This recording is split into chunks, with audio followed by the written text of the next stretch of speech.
ఒకసారి తండ్రి అయిన దేవునికి కృతజ్ఞతాస్తుతులు. అదే విధముగా ఈ సాయంకాలపు ఆరాధన కార్యక్రమంలో పాలు పంచుకున్న మీ అందరికీ కూడా మరొకసారి మన ప్రభువును రక్షకుడునైన యేసుక్రీస్తు నామమున అందరికీ వందనాలు తెలియజేస్తూ ఉన్నాను. చాలా సంతోషము. దేవుని యొక్క మహాకృపను బట్టి మన అందరము కలిసి దేవుని నామాన్ని మహిమపరచడము, అదే విధముగా ఈ యొక్క సాయంకాలపు ఆరాధనలో మన అందరము కూడా కూడి ఉండడం. ప్రియ సహోదరులారా, మనము ఆదివారము సాయంకాల సమయముల యందు మరి ఏబిసి లెసన్స్ కింద కొన్ని పాఠాలను మనము చదవడము ప్రారంభించి ఉన్నాం. మీరు ఇక్కడ పిక్చర్లో చూస్తున్నట్లయితే ఇవన్నీ కూడా ఆల్రెడీ ప్రతి ఆదివారమున ప్రతి శుక్రవార సాయంకాల సమయమందు ఈ పాఠాలు మనము అధ్యయనం చేసి ఉన్నాం. అయితే ఈరోజు ఎస్ ఫర్ సెంక్టిఫైడ్ అంటే పరిశుద్ధపరచబడుట అనే పాఠము గురించి మనం పరిశీలన చేస్తూ ముందుకు వెళదాం.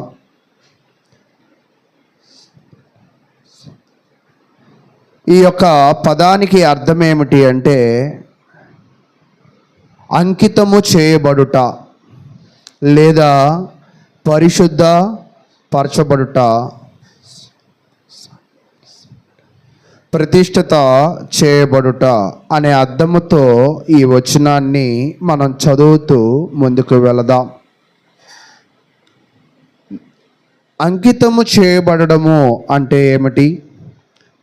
పరిశుద్ధపరచబడటము, ప్రతిష్ఠించబడటము అంటే ఈ మూడు అర్థాలు కూడా ఒకే విషయాన్ని తెలియజేస్తూ ఉన్నాయి. దేవుడు ఎప్పుడూ కూడా తన ప్రజలను పితరుల కాలము మొదలుకొని నేటి కాలము వరకు కూడా దేవుడు తన ప్రజలను పరిశుద్ధంగా బ్రతకమని, దేవుని కొరకు బ్రతకమని ఎల్లవేళలా కూడా ఆయన కోరుకునేవాడిగా ఉన్నాడని మనం చూస్తూ ఉన్నాం. అయితే ఇశ్రాయేలు ప్రజల కాలంలో కూడా దేవుడు కొన్ని విషయాలను మనకు తెలియజేస్తూ ఉన్నాడు. ఏమిటో ఆ విషయాలను మనము తెలుసుకుంటూ మనము ముందుకు వెళ్ళే ప్రయత్నం చేద్దాం. అంటే దేవుడు ఏ కాలపులో ఉన్న వారినైనా కూడా పరిశుద్ధంగా ఎందుకు బ్రతకమంటున్నాడు? ఏ కాలంలో ఉన్న వారినైనా పవిత్రముగా ఎందుకు బ్రతకమని దేవుడు తెలియజేస్తూ ఉన్నాడో దానిని మనము తెలుసుకుందాం. చూడండి, మన పరిశుద్ధ గ్రంథంలో నుంచి లేవీలకు రాసిన పత్రిక, లేవీలు రాసిన గ్రంథము లేవియ కాండము 11వ అధ్యాయము 44వ వచనాన్ని చదువుకుంటూ మనం ముందుకు వెళదాం. లేవి కాండము 11వ అధ్యాయము 44వ వచనాన్ని మనం చదువుకుని ముందుకు వెళదాం. నేను మీ దేవుడైన యెహోవాను, నేను పరిశుద్ధుడను గనుక మీరు పరిశుద్ధులై ఉండునట్లు మిమ్మును మీరు పరిశుద్ధపరచుకొనవలెను. నేల మీద ప్రాకు జలరాశులలో దేని వలనను మిమ్మును మీరు అపవిత్రపరచుకొనకూడదు. నేను మీకు దేవుడై ఉండుటకు ఐగుప్తు దేశములో నుండి మిమ్మును రప్పించిన యెహోవాను, నేను పరిశుద్ధుడను గనుక మీరును పరిశుద్ధులు కావలెను. అంటే దేవుడు తన ప్రజలకు తెలియజేస్తున్న విషయం ఏమిటి అంటే, మొట్టమొదటిగా మనం ఇక్కడ నేర్చుకోవాల్సిన విషయం ఏమిటి అంటే దేవుడు పరిశుద్ధుడు. పరిశుద్ధుడు అంటే ఏమిటి అంటే ఏ పాపము కూడా లేనివాడు, ఏ పొరపాటు కూడా చేయనివాడు, ఆయన పవిత్రుడుగా ఉన్నవాడని మనమందరము కూడా తెలుసుకోవాలి. దేవుడైన యెహోవా ఇశ్రాయేలు ప్రజలకి లేవీకాండములో ఆయన ఏం తెలియజేస్తున్నాడంటే, ఇక్కడ ఆయన పరిశుద్ధుడు కాబట్టి తన ప్రజలను కూడా ఎలా ఉండమని తెలియజేస్తున్నాడంట, పరిశుద్ధంగా ఉండమని తెలియజేస్తూ ఉన్నాడు. ఈ లేవీకాండమంతా కూడా 11వ అధ్యాయం అంతా కూడా మనం చదివినట్లయితే ప్రతి విషయంలో కూడా మనము చాలా జాగ్రత్త కలిగి ఉండాలి. మనము పరిశుద్ధంగా ఉండాలి.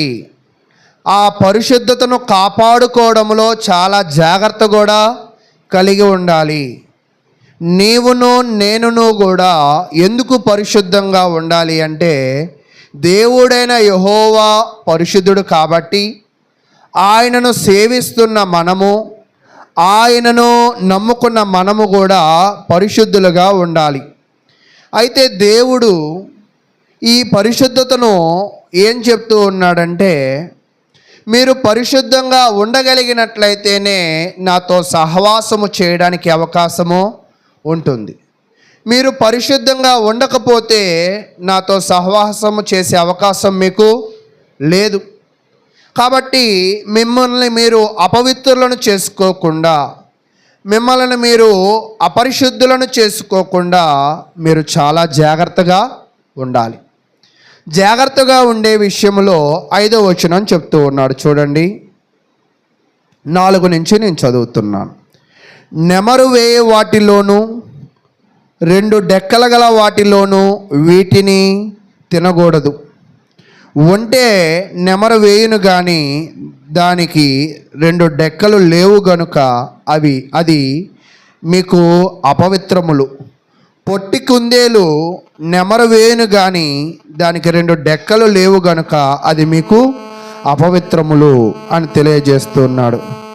అంటే ప్రియ సహోదరులారా, ఇక్కడ తెలియజేస్తున్న విషయములు ఏమిటి అంటే, ఈ 1వ వచనము నుంచి 8వ వచనము దాకా మనం చూస్తూ ఉన్నప్పుడు దేవుడైన యెహోవా వారిని కొన్ని ఆహారాలను, కొన్ని జంతువులను తినొచ్చని చెప్తున్నాడు. కొన్నిటిని ఏం చేయొద్దంటున్నాడు, తినకూడదు అని తెలియజేస్తూ ఉన్నాడు. అంటే ఈరోజు మనము కూడా పరిశీలన చేస్తున్నప్పుడు ఎందుకు తినమంటున్నాడు, ఎందుకు తినద్దు అంటున్నాడు?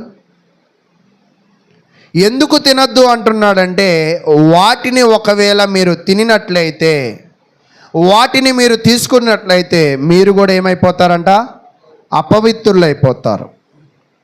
కానీ దేవుడుగా ఉన్న నేను మిమ్మల్ని ఎలా కోరుకుంటున్నానంటే, పరిశుద్ధులుగాను పవిత్రులుగాను మిమ్మల్ని కోరుకుంటున్నాను.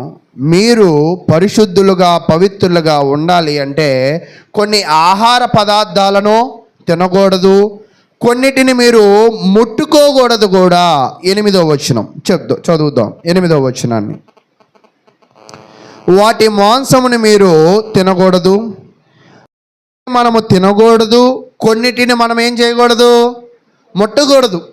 ఇవన్నీ కూడా దేవుడైన యెహోవా ఎవరికి చెప్తూ ఉన్నాడు? ఇశ్రాయేలు ప్రజలకి, అది మనకి కాదు. కాబట్టి దేవుడైన యెహోవా ఆయన పరిశుద్ధుడు కాబట్టి తన జనులు కూడా పరిశుద్ధులుగా ఉండడానికి కొన్ని తినకూడని ఆహారాలను చెప్పాడు.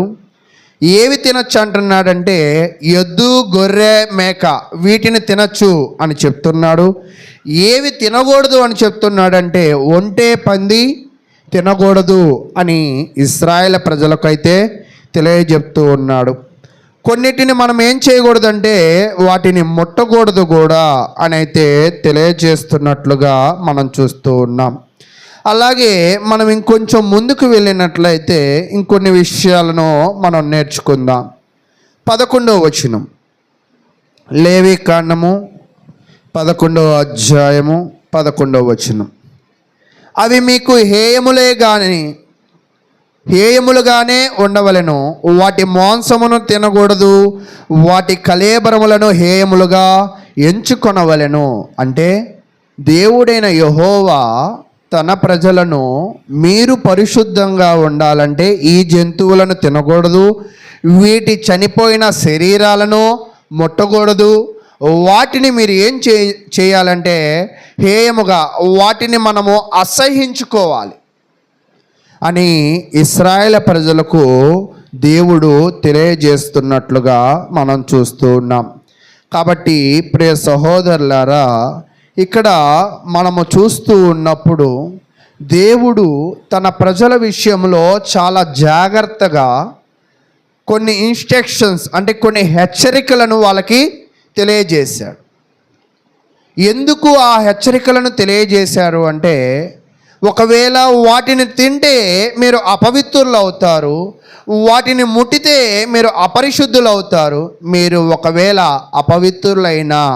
అపరిశుద్ధులైనా మీరు నాతో సహవాసము చేయడానికి అవకాశము లేదు. ఎందుకు అంటే నేను పరిశుద్ధుడను కాబట్టి నాతో మీరు ఉండాలంటే మీరు కూడా పరిశుద్ధులుగా ఉండాలని దేవుని వాక్యం అయితే తెలియజేస్తూ ఉంది. కాబట్టి దేవుడు ఎల్లకాలంలో లేదా అన్ని కాలములలో ఆయన పరిశుద్ధుడిగా ఉన్నాడు.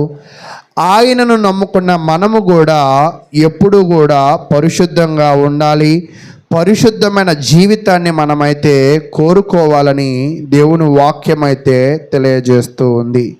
అయితే మనము మరొక విషయాన్ని మనం చూద్దాం. ఇప్పటిదాకా మనం ఏం చూసామంటే దేవుడు పరిశుద్ధుడు, ఆయనను నమ్ముకున్న మనము కూడా ఎలా ఉండాలంటే పరిశుద్ధంగా ఉండాలని ఇశ్రాయేలు ప్రజలకు దేవుడైతే తెలియజేసిన విషయాన్ని మనం చూస్తూ ఉన్నాం. అయితే దేవుని పిల్లలు ప్రత్యేకమైన ప్రజలుగా దేవుని వాక్యం అయితే తెలియజేస్తూ ఉంది. దేవుని పిల్లలు ఎలాంటి వాళ్ళంట? ప్రత్యేకమైన వారు. వాళ్ళు అందరిలాంటి వాళ్ళు కాదు. వాళ్ళు అందరిలాంటి వాళ్ళు కాదు కాబట్టి వారిని ఎలాగ ఉండమంటున్నాడంటే స్పెషల్ పీపుల్స్గా ఉండమంటున్నాడు. చూడండి, క్రైస్తవులకి, నేటి కాలపు క్రైస్తవులకి దేవుడు తెలియజేసిన ఆ విషయాన్ని మనం ధ్యానిద్దాం. 1 పేతురు రాసిన పత్రిక 1వ అధ్యాయము 13వ వచనాన్ని మనం చదువుకుందాం. 1 పేతురు రాసిన పత్రిక 1వ అధ్యాయము 13వ వచనాన్ని మనం చదువుకుంటూ ముందుకు వెళదాం. ఇందాక మనం ఏం చూసామంటే ఇశ్రాయేలు ప్రజలతో దేవుడు మాట్లాడిన ఒక సందర్భాన్ని చూసాం. నేటి కాలపు క్రైస్తవులతో, నేటి కాలపు క్రీస్తు సంఘ సభ్యులతో దేవుడు ఏం మాట్లాడాడో ఈ 13వ వచనంలో మనం పరిశీలన చేద్దాం.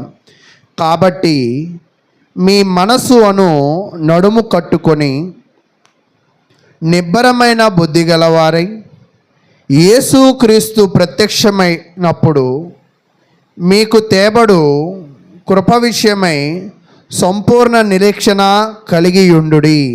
అంటే ఇక్కడ పేతురు గారు క్రైస్తవులకు తెలియజేస్తున్న కొన్ని విషయాలు ఏమిటి అంటే, మన అందరము కూడా నిబ్బరమైన బుద్ధి గలవారమై ఉండాలి. అంటే మనము ఒక బలమైన మైండ్ సెట్ని ఏర్పరచుకోవాలి. దేని విషయంలో బలమైన మైండ్ సెట్ ఏర్పాటు చేసుకోవాలంటే, యేసు క్రీస్తు ప్రత్యక్షమైనప్పుడు మీకు తేబడు కృప విషయమై సంపూర్ణ నిరీక్షణ కలిగి ఉండుడి. అంటే నేటి కాలపు క్రైస్తవులు మన జీవితంలో దేని కొరకు ఎదురు చూడాలి లేదా దేని కొరకు ఆశపడాలి అంటే, యేసు క్రీస్తు ప్రత్యక్షత కొరకు మనము ఎదురు చూడాలి, దానికి మనము ఆశపడాలి. అలాగా మన శరీరాలను, మన యొక్క మెదడును, మన స్థితిగతులను సిద్ధపరచుకోవాలి అని చెప్తూ ఉన్నాడు. చెప్తూ 14వ వచనం, నేను పరిశుద్ధుడనై ఉన్నాను గనుక మీరును పరిశుద్ధులై యుండుడని రాయబడి ఉన్నది. అంటే పేతురు కూడా నేటి కాలపు క్రైస్తవులతో, క్రొత్త నిబంధన జనులతో ఏం తెలియజేస్తూ ఉన్నాడంటే, మీరు దేవుని కొరకు ఆలోచన చేయండి. మీరు దేవుని కొరకు ఆలోచన చేస్తూ ఆయన పరిశుద్ధుడు కాబట్టి మీరు కూడా పరిశుద్ధులుగా ఉండండి. ఆయన పాపము లేనివాడు కాబట్టి మీరు కూడా పాపము లేనివారిగా జీవించండి అని తెలియజేస్తూ పాపము లేకుండా ఎలా జీవించాలంటే 15వ వచనం, కాగా మీరు విధేయులై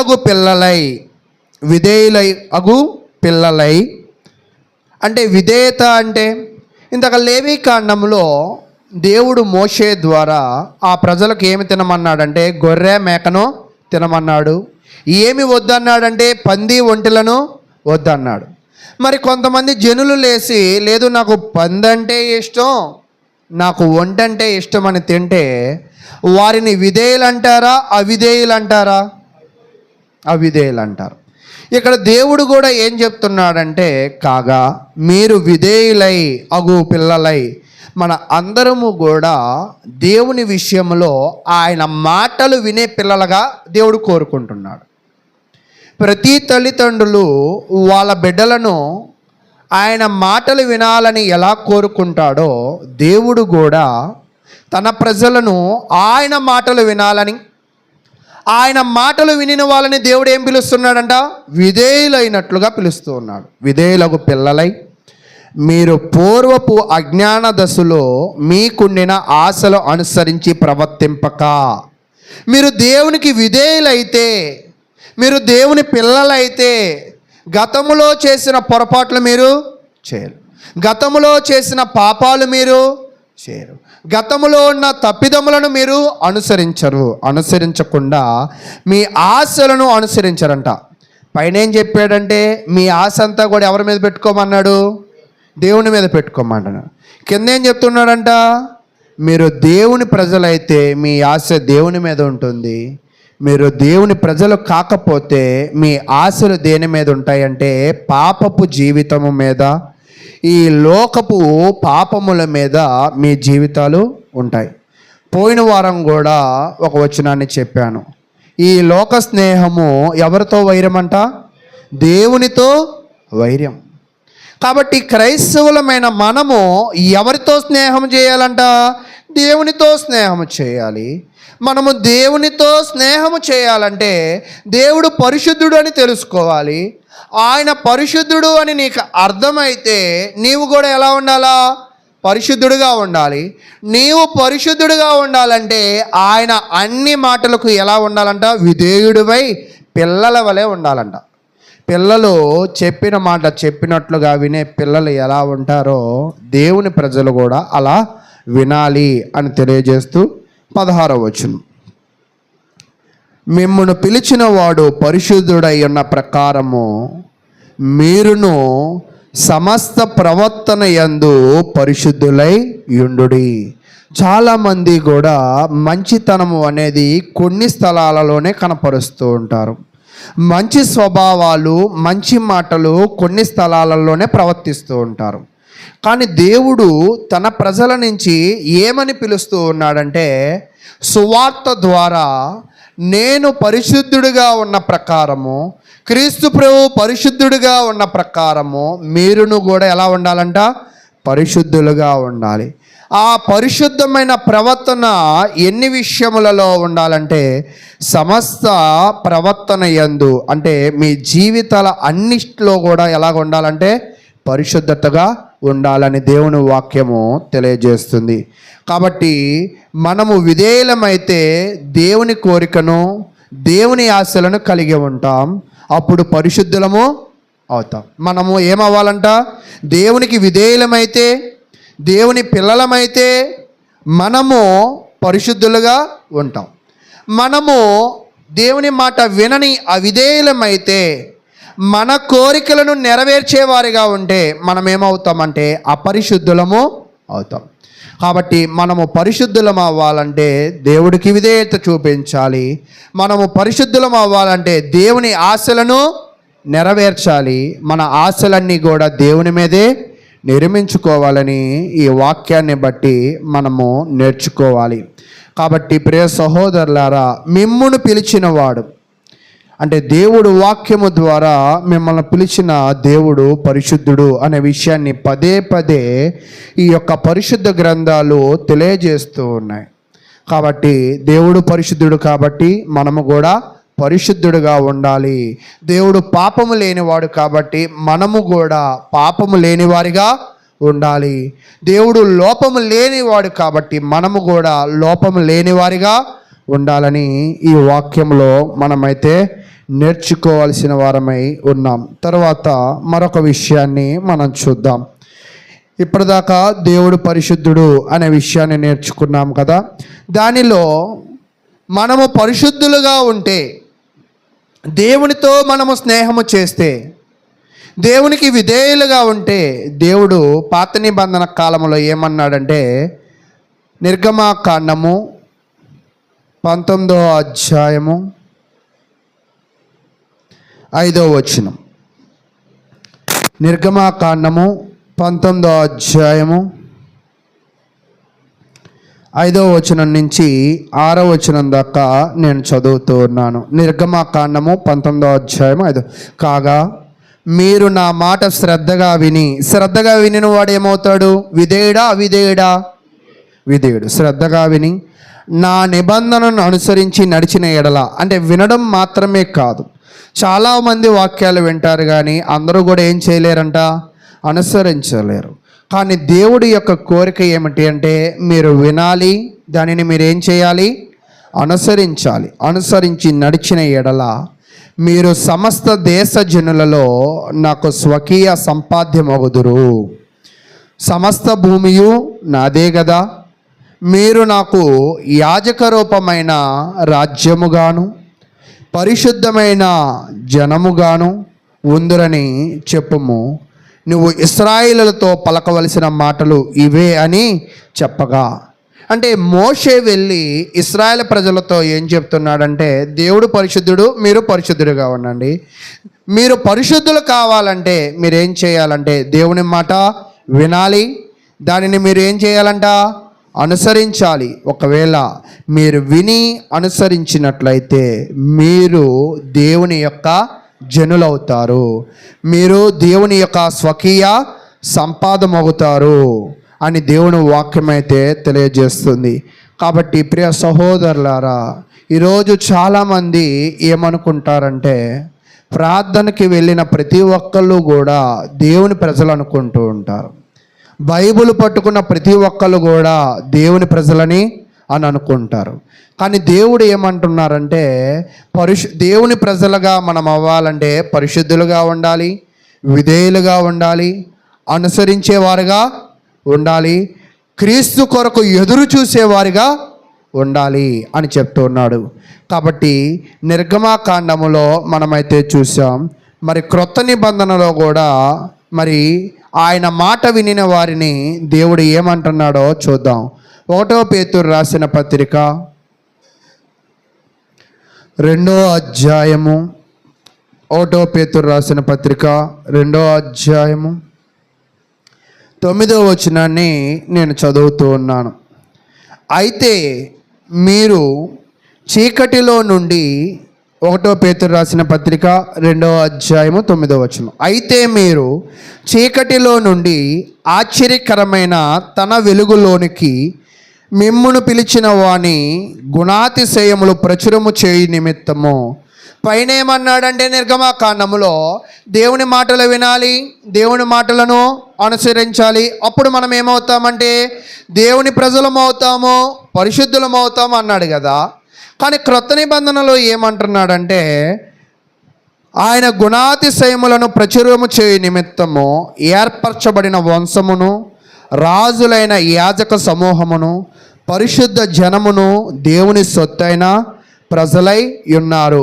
అంటే క్రొత్త నిబంధనలో కూడా ఏం చెప్తున్నాడంటే, మనము పరిశుద్ధంగా బ్రతికితే, మనము బ్రతికిన బ్రతుకును బట్టి మనము కలిగి ఉన్న, అక్కడ చెప్తున్నాడు, మిమ్మును పిలిచిన వాని గుణాతిశయములను ప్రచురము చేయు నిమిత్తం. అంటే మనలో ఎవరు కనపడాలి అంటే దేవుడి గుణగణాలు మనలో కనపడాలి. సువార్త అనేది నోటి మాటల ద్వారా కాదు, కరపత్రాల ద్వారా కాదు, మన ప్రవర్తన ద్వారా కూడా మనం ఇతరులకు కనపరచాలి. మన ప్రవర్తనలో ఎవరి గుణాతిశయములను మహిమపరచాలంట? దేవుని యొక్క గుణాతిశయములను ప్రచురం చేయాలి. అంటే మన ప్రవర్తనలో క్రీస్తును కనపరచాలి. క్రీస్తు యేసులో బాప్తిసము పొందిన మీ అందరూ కూడా ఎవరిని ధరించుకుని ఉన్నారు? క్రీస్తును ధరించుకుని ఉన్నారు. కాబట్టి మనము పరిశుద్ధమైన జనము కావాలి అంటే మనము క్రీస్తును ధరించుకోవాలి. క్రీస్తును ధరించుకోవడము అంటే ఏమిటి అంటే క్రీస్తు ఎలాగ బ్రతికాడో, ఎలా జీవించాడో, ఎలాగ నడుచుకున్నాడో అటువంటి ప్రవర్తన నీలో నాలో కూడా ఉండాలి అని తెలియజేస్తున్నాడు. అలా ఉండినప్పుడే మీరేమవుతారంటే నా ప్రజలు అవుతారు, నా సంతానం అవుతారు చెప్తున్నాడు. తర్వాత 10వ వచనం, ఒకప్పుడు ప్రజగా ఉండక ఇప్పుడు దేవుని ప్రజ అయితిరి. ఒకప్పుడు కనికరింపబడక ఇప్పుడు కనికరింపబడితిరి. గతములో ఇశ్రాయేలు ప్రజలు పాపము చేస్తే రాళ్లతో కొట్టి చంపేసేవాళ్ళు, అంతేనా? ఎవరు పాపము చేసినా అతని పాపాన్ని నిర్ధారించిన తరువాత అతనిని తీసుకువెళ్ళి రాళ్లతో కొట్టి చంపేసేవాళ్ళు. కానీ క్రీస్తు కాలములో ప్రాణము తీయక ప్రాణమును కాపాడడానికి ఎవరు వచ్చారంటే యేసుక్రీస్తు ప్రభువారు వచ్చారు. ఆయన మన ఎడల ఏమి చూపించాడంటే కనికరమును చూపించాడు. ఆయన మన ఎడల కనికరము చూపించి అపరిశుద్ధులుగా ఉండి మనము చచ్చిపోవలసిన వారమై ఉండి అపరిశుద్ధులుగా ఉండి దేవునికి దూరమైపోయే వారిగా మనం ఉన్నప్పుడు అపరిశుద్ధులమైన మనలను, చీకటిలో ఉన్న మనలను, పాపములో ఉన్న మనలను వెలుగులోనికి, జీవములోనికి మనలను తీసుకువచ్చి మనలను ఆయన పరిశుద్ధులుగా చేసి ఉన్నాడని దేవుని వాక్యం అయితే తెలియజేస్తుంది. పూర్వం అయితే అజ్ఞాన దశ ఉన్నది, ప్రస్తుతం అయితే మనము అజ్ఞాన దశలో నుంచి బయటికి వచ్చేసాం. గతంలో అయితే ధర్మశాస్త్రము ఉన్నది, ధర్మశాస్త్రము ఎవరిని కూడా నీతిమంతుడిగా ఏం చేయలేకపోయిందంట, తీర్చిదిద్దలేకపోయింది. కానీ క్రీస్తు ప్రభు ద్వారా ఏర్పరిచిన క్రొత్త నిబంధన ప్రతి ఒక్కరిని కూడా దేవుని ప్రజలుగాను, దేవునికి పరిశుద్ధులుగాను తీర్చిదిద్దడానికి సిద్ధముగా ఉన్నది. కాబట్టి ప్రియ సహోదరులారా, ఇప్పుడు మనం నేర్చుకున్న విషయం ఏమిటి అంటే దేవుని ప్రజలమైన మనము ప్రత్యేకమైన వారం. ఎందుకు ప్రత్యేకమైన వారము అంటే క్రీస్తు పరిశుద్ధుడు కాబట్టి మనము కూడా పరిశుద్ధులుగా ఉండడానికి పిలువబడ్డాము అనే విషయాన్ని మనమైతే ఇప్పటిదాకా నేర్చుకున్నాం. ఇప్పటిదాకా 2 విషయాలు నేర్చుకున్నాం. ఒకటి, దేవుడు పరిశుద్ధుడు, మనం కూడా పరిశుద్ధుడుగా ఉండాలి. ఈ పరిశుద్ధంగా ఉన్నవారు వారి యొక్క జీవితాలు చాలా ప్రత్యేకంగా ఉండాలి. ఎందుకు ప్రత్యేకంగా ఉండాలి అంటే మనము క్రీస్తును ప్రచురం చేయాలి. ఎవరి ప్రవర్తన ద్వారా? మన ప్రవర్తన ద్వారా, మన మాటల ద్వారా, మన నడవడిక ద్వారా, మన జీవితాల ద్వారా అని నేర్చుకున్నాం. అయితే ఇప్పుడు మనం కొన్ని విషయాలను చూద్దాం. మనము ఇంకా దేనిలో పరిశుద్ధపరచబడాలి అంటే 1 కొరింథీయులు రాసిన పత్రిక 2వ వచనం, 1వ అధ్యాయము 1 కొరింథీయులు రాసిన పత్రిక 1వ అధ్యాయము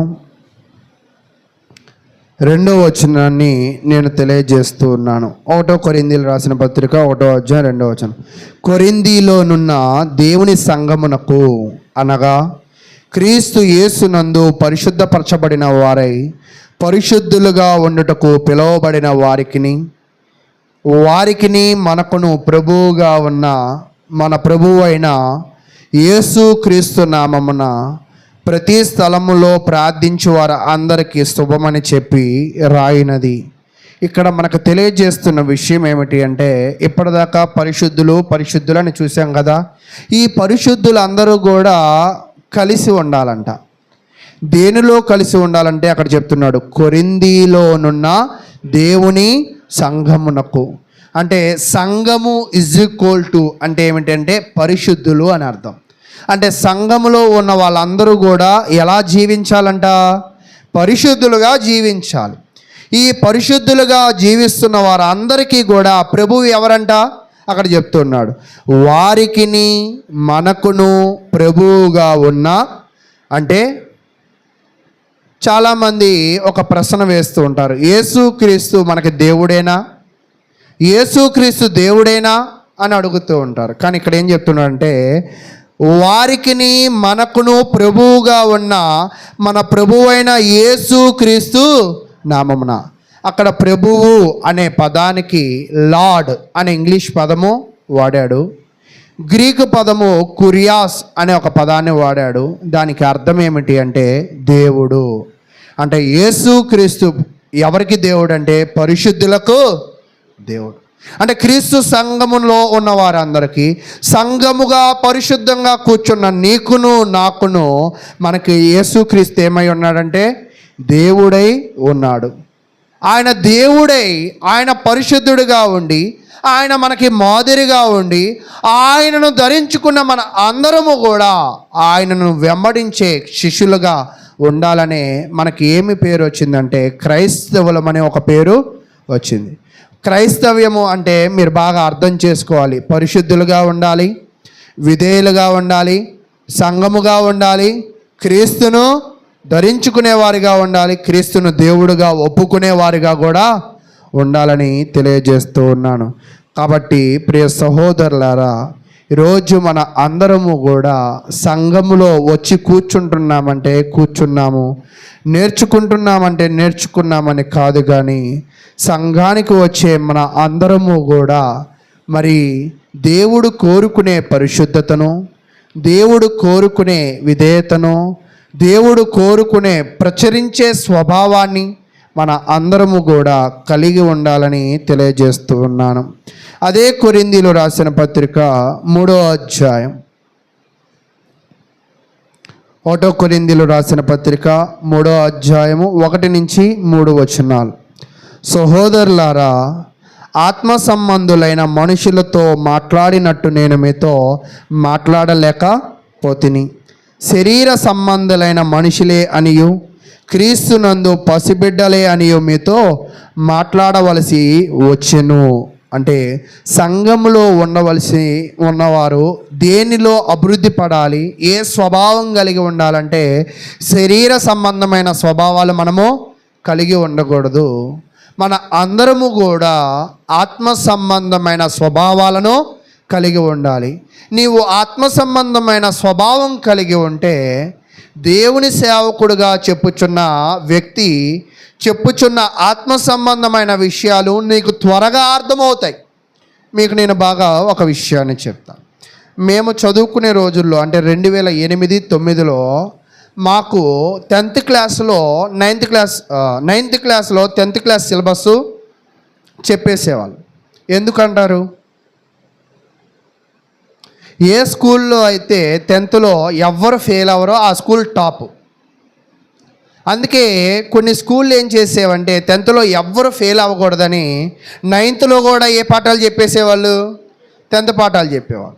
అప్పుడు వీళ్ళు బాగా చదివి ఉంటారు కదా, ఖచ్చితంగా 35 మార్కులు ఈజీగా వచ్చేస్తాయి కదా.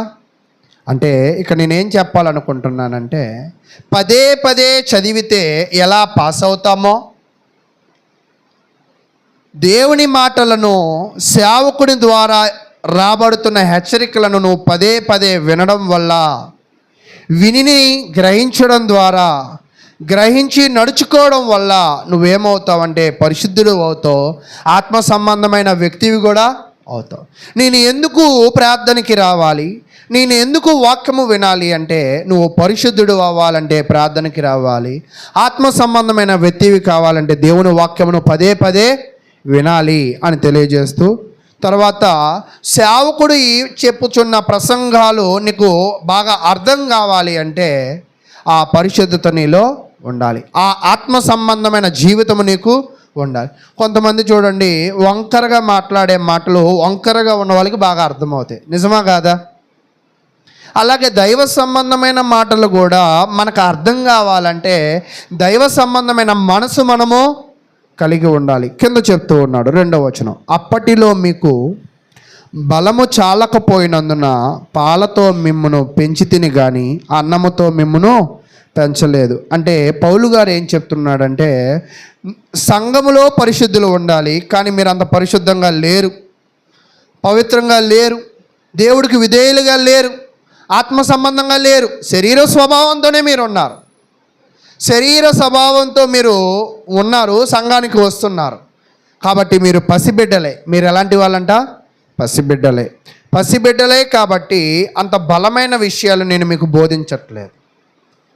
మీకు చాలా తేలికగా అర్థమయ్యే విషయాలను, చాలా తొందరగా గ్రహించగలిగే విషయాలను, ప్రాథమికమైన విషయాలతో నేను మిమ్మల్ని తెలియజేస్తూ ముందుకు పంపించాను. మీరింకను శరీర సంబంధులై ఉండటం వలన ఇప్పుడును మీరు బలహీనులై ఉన్నారు కారా?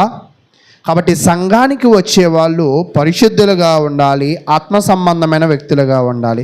సంఘానికి వచ్చేవాళ్ళు అపరిశుద్ధులుగాను, శరీర ఆలోచనలను, అజ్ఞాన దశలో ఉన్నట్లుగా లోక ఆశలను కలిగి ఉంటే సంఘములోకి వచ్చినప్పటికీ కూడా మీరు ఎలాంటి వాళ్ళంట?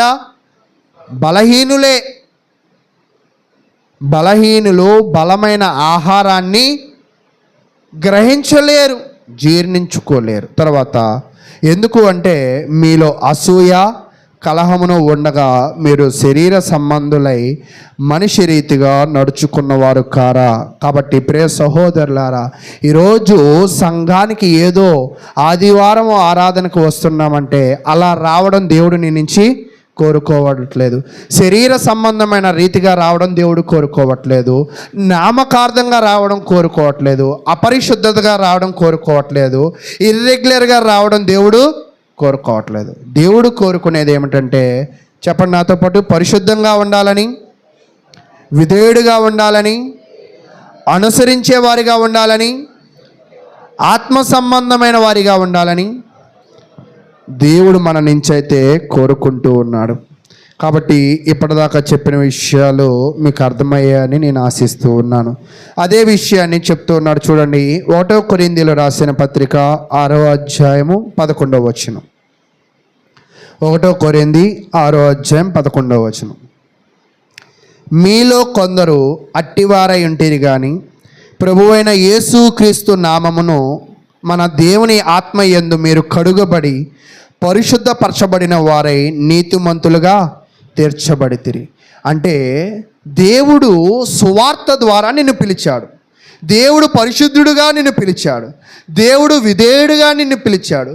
దేవుడు తన బిడ్డలుగా నిన్ను పిలిచాడు. అలాగే నువ్వు సంఘానికి వచ్చినప్పుడు నీతిమంతుడుగా తీర్చబడాలి. ఒక వ్యక్తి సంఘానికి వస్తున్నాడంటే లోకములో ఉన్న వారికి నీకు ఖచ్చితంగా ఏముండాలంట? వ్యత్యాసం ఉండాలి. సంఘానికి వచ్చి కూడా లోకానుసారంగా మాట్లాడుతున్నావంటే, సంఘానికి వచ్చి కూడా లోకాల్లో ఉన్నవారిలాగే ప్రవర్తిస్తున్నావంటే, నీకు లోకము ఒకలాగే ఉందంటే నువ్వు శరీర సంబంధిగానే ఉన్నావు కానీ క్రీస్తు సంబంధిగాను, క్రీస్తు కోరుకునే పరిశుద్ధుడిగా నీవు లేవనైతే గ్రహించాలని దేవుని వాక్యం పేరట మీకు తెలియజేస్తూ ఉన్నాను. కాబట్టి మనము ఏ స్థితిలో ఉన్నామనేది ఇప్పటిదాకా చూసాం. దేవుడు కోరుకున్నది మన దగ్గర నుంచి ఆత్మీయ స్థితి. మనం ఏ స్థితిలో ఉన్నామో చూసాం. అయితే ఆచరణాత్మకంగా అంటే ప్రాక్టికల్గా పరిశుద్ధతను మనం కలిగి ఉండాలి. అంటే చాలామంది అంటారు, వీళ్ళు మాట్లాడమంటే చాలా పవిత్రంగా పరిశుద్ధంగా మాట్లాడతారు కానీ ప్రవర్తనలో ఏం లేదంట, పరిశుద్ధత లేదు. కానీ దేవుడు మాటలలోనే కాదు చేతలలోనూ కూడా ఆయన ఏం కోరుకుంటున్నాడంటే పరిశుద్ధతను కోరుకుంటున్నాడు. చూడండి, 2 కొరింథీయులు రాసిన పత్రిక 7వ అధ్యాయం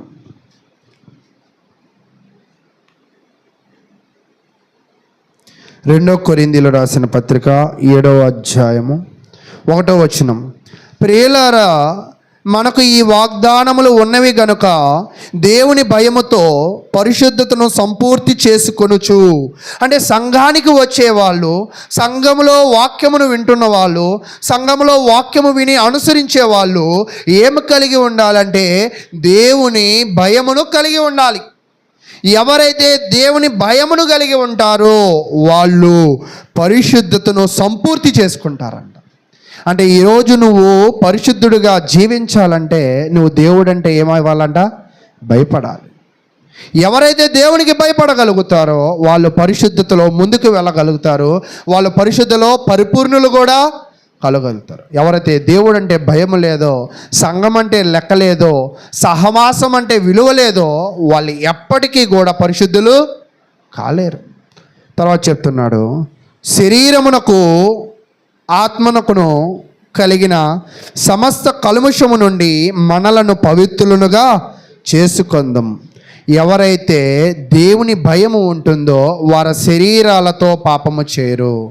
ఎవరికైతే దేవుడు అంటే భయం ఉంటుందో వారి ఆత్మను వాళ్ళు ఏం చేస్తూ ఉంటారంటే పరిశుద్ధపరచుకోవడానికి ప్రయత్నిస్తూ ఉంటారు, ముందుకు తీసుకువెళుతూ ఉంటారు. కాబట్టి సంఘానికి రావడము అనేది ఒక బాధ్యతతో కూడిన విధానము కానీ ఒక ఆకతాయితో కూడిన పని కాదు. ఒక శ్రద్ధతో చేయవలసిన పని కానీ ఒక నిర్లక్ష్యముతో చేయవలసిన పని కాదు. కాబట్టి సంఘానికి వచ్చే మనము మన శరీరాలను మన ఆత్మ సంబంధమైన జీవితాలను పవిత్రపరచుకోవడానికి వస్తున్నాం, పరిశుద్ధపరచుకోవడానికి వస్తున్నాము. దేవునిని నామమును ప్రచురించే విధంగా మనము వస్తున్నాం. నీ శరీరాలు నీ ఆత్మీయ స్థితి ఎప్పుడు పవిత్రంగా ఉంటాయో ఆ పవిత్రంగా ఉన్న ఆ జీవితము నువ్వు నమ్ముకున్న నీ ప్రభువును ప్రచురిస్తూ ఉంటాయి. కొంతమంది బాగా అల్లరి చేస్తే ఎవరికన్నారో చూడండి అని అంటూ ఉంటారు కదా, లేదా అడ్డగోలుగా ప్రవర్తిస్తూ ఉంటే ఏ ఊరోళ్ళో అంటూ ఉంటారు కదా. ఈరోజు మనము కూడా బ్రతికే మంచితనాన్ని బట్టి మనం కూడా ప్రవర్తించే విధి విధానాలను బట్టి వీళ్ళు ఎవరి వాళ్ళు అని అనుకోవాలి. మనం ఎవరి వాళ్ళం అంటే పిలువబడిన ప్రభువుకు ఎవరు మనల్ని పిలిచాడంట? ప్రభువు పిలిచారు. అంటే మనం ఎవరి వారం అంటే క్రీస్తు వారం. అందుకే క్రైస్తవులము అంటే క్రీస్తు శిష్యులము, క్రీస్తును అనుసరించే వారము, క్రీస్తు బిడ్డలమై ఉన్నామని మనకు తెలియజేస్తున్నాడు. కాబట్టి వాక్యము వినడమే కాదు వాక్యానుసారంగా ప్రవర్తించే వారిగా ఉండాలని దేవుని వాక్యం అయితే తెలియజేస్తుంది. కాబట్టి మన శరీరములో మన ఆత్మలో కూడా మనము పవిత్రంగా ఉండాలని దేవుడు పదే పదే కోరుకున్నట్లుగా మనం చూస్తూ ఉన్నాం. చూడండి, రోమీలు రాసిన పత్రిక 8వ అధ్యాయం.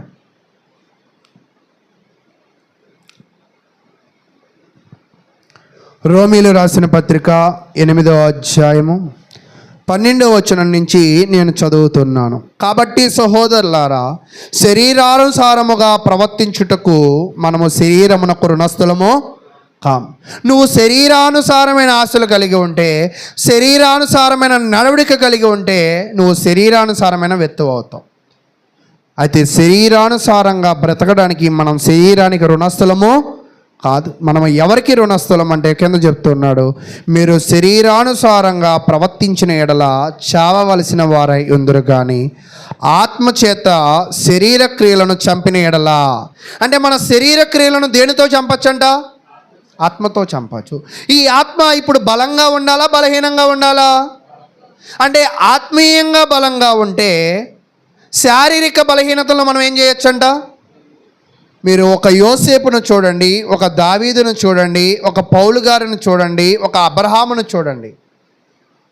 వాళ్ళు వయసులో పెద్దవాళ్ళైనా చిన్నవాళ్ళైనా వాళ్ళు ఎదుర్కొంటున్న పాపాన్ని ఎలా జయించగలిగారంటే వాళ్ళు కలిగి ఉన్న శరీర బలము చేత కాదు, వాళ్ళు కలిగి ఉన్న ఆత్మీయ బలము చేత. కాబట్టి మనము శరీరానుసారంగా ప్రవర్తిస్తే అపరిశుద్ధులం అవుతాం. మనము అపరిశుద్ధులమైతే దేవునికి ఏమైపోతామంట? దూరం అయిపోతాం. మనము అపవిత్రులమైతే మనము చనిపోయే వారిగా ఉండడానికి అవకాశం కూడా ఉంది. తర్వాత 14వ వచనం, దేవుని ఆత్మ చేత ఎందరు నడిపింపబడుతురో వారు అందరూ దేవుని కుమారులై ఎందురు. ఎలయనగా మరలా భయపడుటకు మీరు దాస్య ఆత్మను పొందలేదు కానీ దత్తపుత్రాత్మను పొందితిరి. ఆ ఆత్మ కలిగిన వారై మనము అబ్బా తండ్రి అని మొరపెట్టుచున్నాము. మనము దేవుని పిల్లలమని ఆత్మ తానే మన ఆత్మతో కూడా సాక్ష్యమిచ్చుచున్నాడు. మనము పిల్లలమైతే వారసులము, అనగా దేవుని వారసులము, క్రీస్తుతో కూడా మహిమ పొందుటకు ఆయనతో కూడా శ్రమ పడిన ఎడల క్రీస్తుతోడి వారసులము. అంటే ఇక్కడ మీరు బాగా ఆలోచించేయండి. మొదట ఏం చెప్పానంటే పరిశుద్ధులని చెప్పా. ఈ పరిశుద్ధులు ఎక్కడ ఉంటారని చెప్పా? సంఘములో ఉంటారని చెప్పా. ఈ సంఘములో ఉన్న వాళ్ళ ఆత్మీయ స్థితి ఎలా ఉండాలని చెప్పా? బలంగా ఉండాలని చెప్పా. ఈ బలంగా ఉన్న వారికి చాలా శ్రమలు కూడా వస్తూ ఉంటాయి. శ్రమలు వస్తే క్రీస్తు ఎలాగ శ్రమలలో బలంగా ప్రవర్తించాడో, క్రీస్తు శ్రమలలో ఎలాగా దేవుని వాక్యమునకు విధేయుడిగా ఉన్నాడో, తన ఆశను కాదు కానీ అక్కడ ప్రార్థన చేస్తుంటాడు, అయ్యా నీ చిత్తమే కానీ నా చిత్తమో కాదు. అంటే క్రీస్తు ఎవరు ఆశను నెరవేరుస్తూ ఉన్నాడు? ఈరోజు కూడా మనము నడుస్తున్న నడవడికలో, మనం మాట్లాడుతున్న మాటలలో మన యొక్క వ్యక్తిత్వాన్ని ప్రజెంట్ చేయడం కాదు. మనము దేనిని ప్రజెంట్ చేయాలంట? దేనిని కనపరచాలంట? క్రీస్తు ప్రభు వారిని కనపరచాలి. అలా నువ్వు కనపరిచినట్లయితే నీకు ఎన్నో శ్రమలు పొందుతావు. క్రీస్తే శ్రమ పొందాడు. అలాగా క్రీస్తు వలె నువ్వు కూడా శ్రమ పొందితే క్రీస్తు దేవుని వారసుడయ్యాడు. నువ్వు కూడా ఏమవుతావంట? దేవుని యొక్క వారసుడు అవుతావు. అంటే పరిశుద్ధతను సంపాదించడము తేలిక, కష్టమా? కష్టమే. ఆ కష్టమును ఇష్టముగా ఎవరైతే ముందుకు వెళతారో, ఆ శిలువ మరణం ముందే క్రీస్తుకు తెలుసు, ఆ కొరడా దెబ్బలు ముందే తెలుసు, ఆ పిడిగుద్దులు, ఆ ఉమ్మివేత, ఆ బహిరంగంగా ఈడ్చుకు వెళ్ళడం, ఇవన్నీ ఆయనకు ముందుగానే తెలుసు. కానీ ఆయన ఏమనుకున్నాడంటే, నా చిత్తం కాదు కానీ నీ చిత్తమే అని తెలియజేస్తున్నాడు. కాబట్టి ప్రియ సహోదరులారా, మనము వినడమే కాదు, గ్రహించడమే కాదు, ఆచరించే క్రైస్తవులుగా మనమైతే ఉండాలి. శారీరకంగా పరిశుద్ధంగా ఉండాలి, ఆత్మీయంగా కూడా పరిశుద్ధంగా ఉండాలి. ఎప్పుడైతే ఆత్మీయంగా పరిశుద్ధంగా ఉంటామో మనము శరీర పాపాలను నుంచి దూరంగా ఉండగలుగుతాం. ప్రార్థనకు వచ్చి శరీరముతో పాపాలు అంటే నోటితో బూతులాడేవాళ్ళు, శరీరాలతో ఇతరులతో పాపములో పాల్గొనే వాళ్ళు కూడా ఉంటారు. కానీ దేవుడు అటువంటి వారిని ఎన్నడూ కూడా ఇష్టపడడు అని తెలియజేస్తూ ఉన్నాను. కాబట్టి ప్రియ సహోదరులారా, దేవుని యొక్క విషయములలో మనము ఎలాగ ఉండాలో ఇప్పటిదాకా అయితే నేర్చుకుని ఉన్నాము. అయితే ఇక్కడ ఒక విషయాన్ని తెలియజేస్తున్నాడు. అక్కడ ఏం చెప్తున్నాడంటే ఇన్ జనరల్ ఐటమ్స్, అంటే సాధారణ పరంగా, అంటే సాధారణమైన విషయాల్లో కూడా మనం ఎలా ఉండాలంట? పరిశుద్ధంగా ఉండాలి. ఇప్పటిదాకా స్థానికంగా పరిశుద్ధంగా ఉండాలని విన్నాం, పరిశుద్ధంగా ఉండాలనడమే కాదు కానీ పరిశుద్ధంగా ప్రవర్తించాలని కూడా విన్నాం, అన్ని విషయాలలో కూడా ఉండాలని విన్నాం. అయితే చూద్దాం. In general in general terms, అంటే మరి సాధారణ పరంగా కూడా పరిశుద్ధంగా ఉండడము అంటే అర్థం ఏమిటో దానిని పరిశీలన చేసి ఈ వాక్యాన్ని మనము ముగించే ప్రయత్నం చేద్దాం. 1 పేతురు రాసిన పత్రిక 4వ అధ్యాయం. 1 పేతురు రాసిన పత్రిక 4వ అధ్యాయము 1 నుంచి నేను చదువుతూ ఉన్నాను. క్రీస్తు శరీరమందు శ్రమపడిన గనుక మీరును అట్టి మనసును ఆయుధముగా ధరించుకొనుడి. అంటే దేవుడు మన హృదయాలను ఎలా ఉండాలనుకుంటున్నాడంటే ఒక టూల్గా, ఒక వెపన్గా ఉండాలనుకుంటున్నాడు.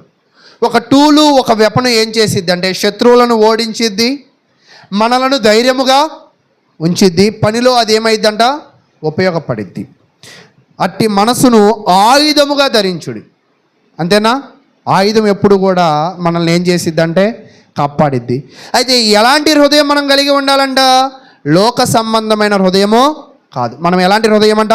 క్రీస్తు వలె, క్రీస్తు శ్రమలలో ఎలాంటి హృదయం కలిగి ఉన్నాడో అలాంటి హృదయం నీవు నేను కలిగి ఉండాలి. తర్వాత 2వ వచనం, శరీర విషయములో శరీరమందు శ్రమ పడినవాడు శరీరమందు జీవించు మిగిలిన కాలం ఇక మీదట మనుజాసలను అనుసరించి నడుచుకొనక దేవుని ఇష్టానుసారముగానే నడుచుకున్నట్లు పాపము జోలికి ఇంక నేమియు లేక నుండును.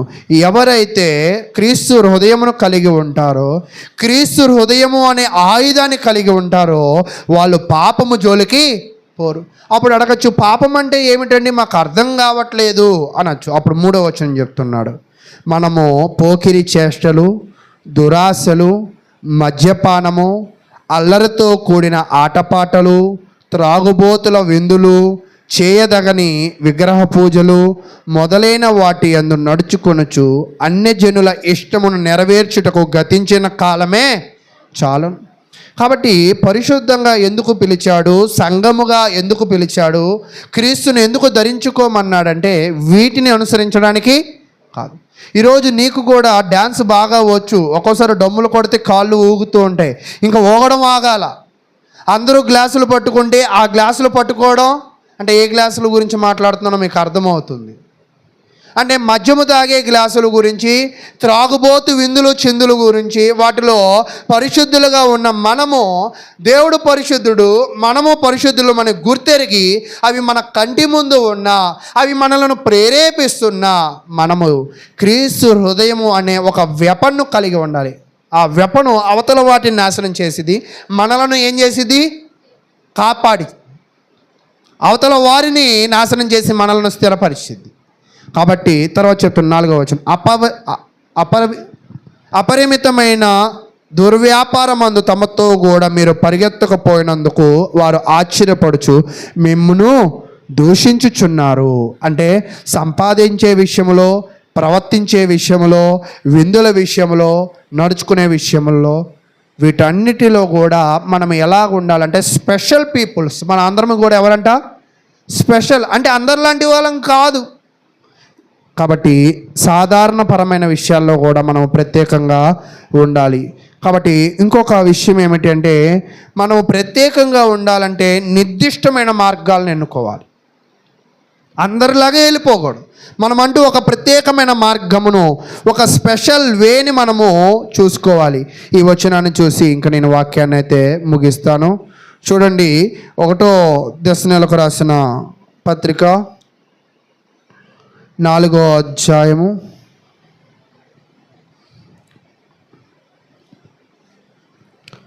1వ దశలోనికి రాసిన పత్రిక 4వ అధ్యాయము 3 నుంచి మనం చదువుకుందాం.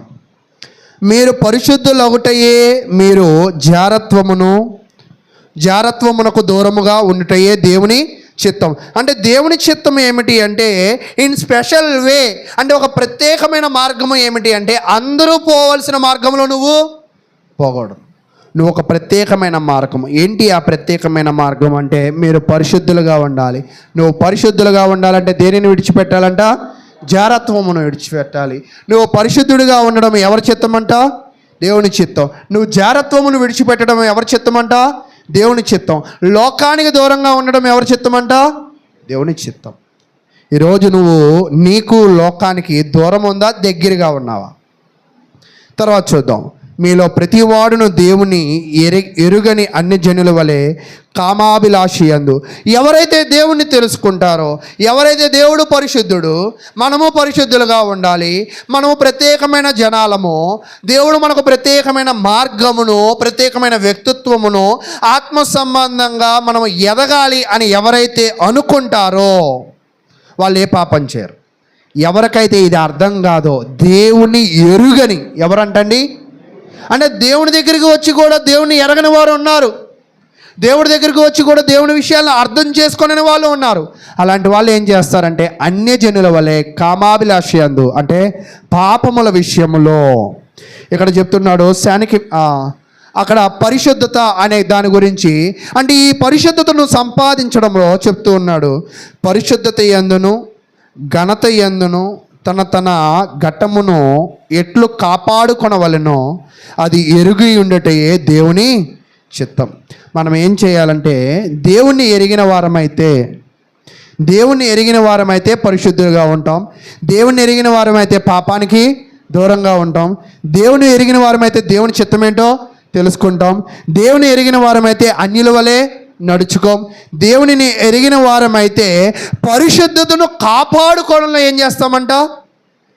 చాలా జాగ్రత్త వహిస్తాం. అంతేనా?